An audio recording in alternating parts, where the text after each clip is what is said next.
watching a video, I've seen this one many times. This is actually on YouTube, freely accessible on YouTube. And it's about a man's irrational fear. And I thought it was quite interesting and worth sharing. Now, this is him in the park just now. And you can see he's quite terrified. He's starting to shake. And the question is, what's he afraid of? What could do that to a man of his stature? Look at him. That's... Right. Now that's a fantastic example of an irrational fear. I'll just leave it at that. Puppy scares man to tears. Now what is the point? The point of me showing that is that it's a great example of irrational fear where that boy, that man, developed that fear as a child.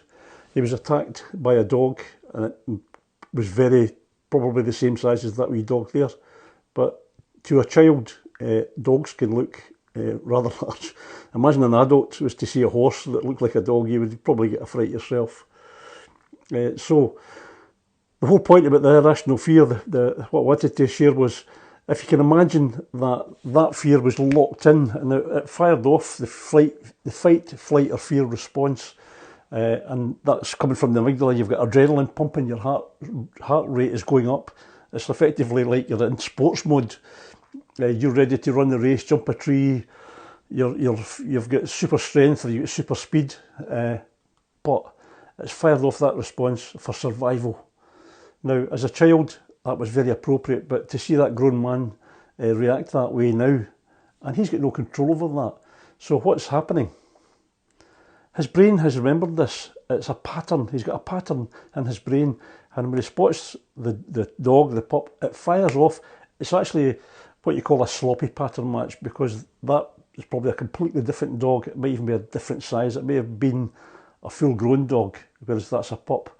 But he's got a pattern that fires off. It's sloppy, it's a dog. That's all it needs to be.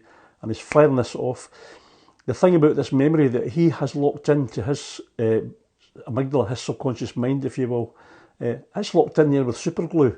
It's, metaphorically speaking, it's in there. It's as fresh today as it was all those years ago. It may seem like it was just yesterday to that man that event happened. His body is responding that way. Now, most memories fade and change in time. Now, you know that you've experienced that yourself when you've been with a friend and you're recalling a story of your youth, and you're recalling it a certain way. Your friend goes, "No, that's not right. It was somebody else was there." There's a difference because the story fades and changes, and every time you recall it, it gets a bit better, or you change the story ever so slightly. But with a trauma like that, it's locked in and it's fresh as it was the other day. The interesting thing is, anything else in the scene at that time can be associated with it. So there could have been a rabbit in the field at the same time, and he could associate that, and every time he sees a rabbit, he could fire off, and he wouldn't understand that, right? That could possibly happen.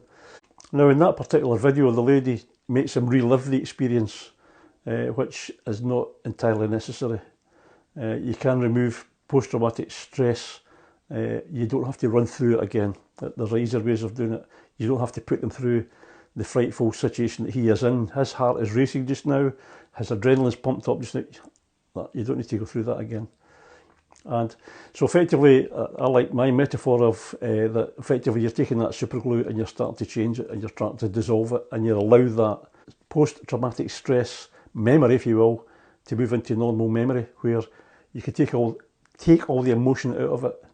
You can dissolve the emotion that's attached to it. It becomes a normal memory, and who knows, in time you could probably sit down and he could talk about that situation and laugh about it, because that attachment, that automatic response fired from his amygdala, that fight, flight or fear response, will be dissolved. It will be gone, and it will just be a memory like any other memory.